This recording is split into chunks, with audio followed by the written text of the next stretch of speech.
feel like you always run out of time no matter how hard you try to stay on top of everything? What if the problem isn't time management, but what you've been taught to believe about it? In this video, I'll show you how to stop fighting the clock and start reclaiming your time for what truly matters. And you'll leave with one simple step that you can take today to begin. So let's dive in. How many times have you heard yourself say it? I just don't have time. There's never enough hours in the day. If I can just get on top of anything, then I'll finally feel at peace. I'll finally feel successful. I'll finally feel like I can breathe, that I've got free time. It's so familiar, isn't it? We say these things almost automatically because that's what we've been conditioned to believe. That if only we could manage time better, everything else will fall into place. But time itself isn't the problem. What actually trips us up is how we've been taught to see time. The beliefs we've absorbed about it, what we're meant to do with it, how we measure our value against it, and maybe most importantly, who we've been taught to give it away to. So let me ask you something. When was the last time you truly felt like time belonged to you? Not borrowed, not bargained, not stolen, little pockets here and there between chores, between obligations, but really, honestly yours. For so many women, it's not that we don't have enough time, it's that we've been trained not to give ourselves permission to use it for what really matters to us. It's not a time problem, it's a permission problem, a conditioning problem.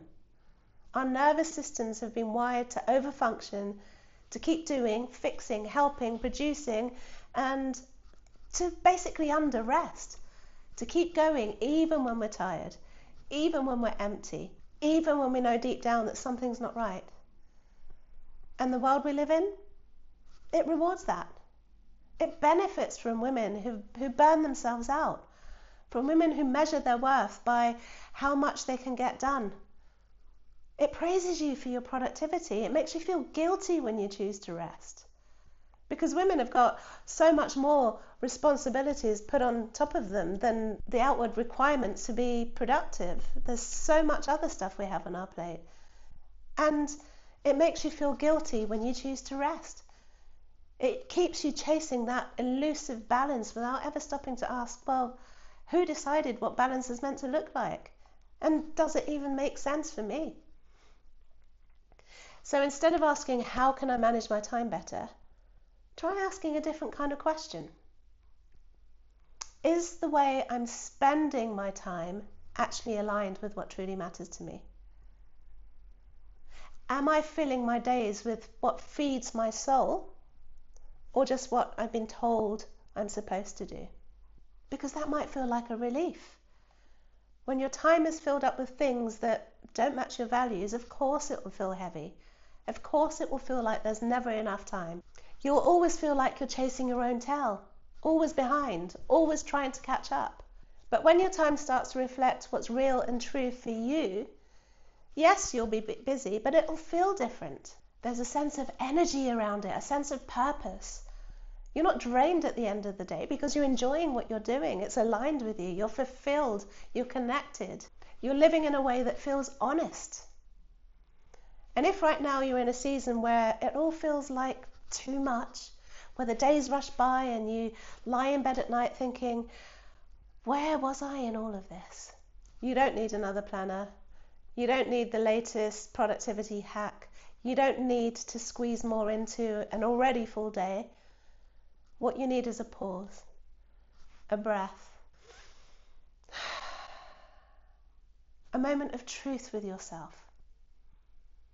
Ask yourself, what have I said yes to that isn't really mine to carry? What responsibilities am I holding on to out of fear? Fear of letting someone down, fear of being judged, fear of not being enough.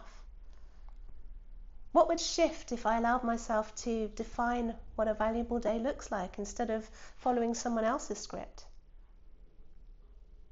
You can't reclaim your time until you first reclaim your power. You can't manage your hours in a meaningful way until you remember that your worth isn't something to be measured in output or perfection or busyness. Here's something that puts it in perspective. The average human life adds up to around 900 months. 900 months, that's it. And every month that you've already lived, well, that's gone. Done. You don't get that time back. So the time you have left is precious.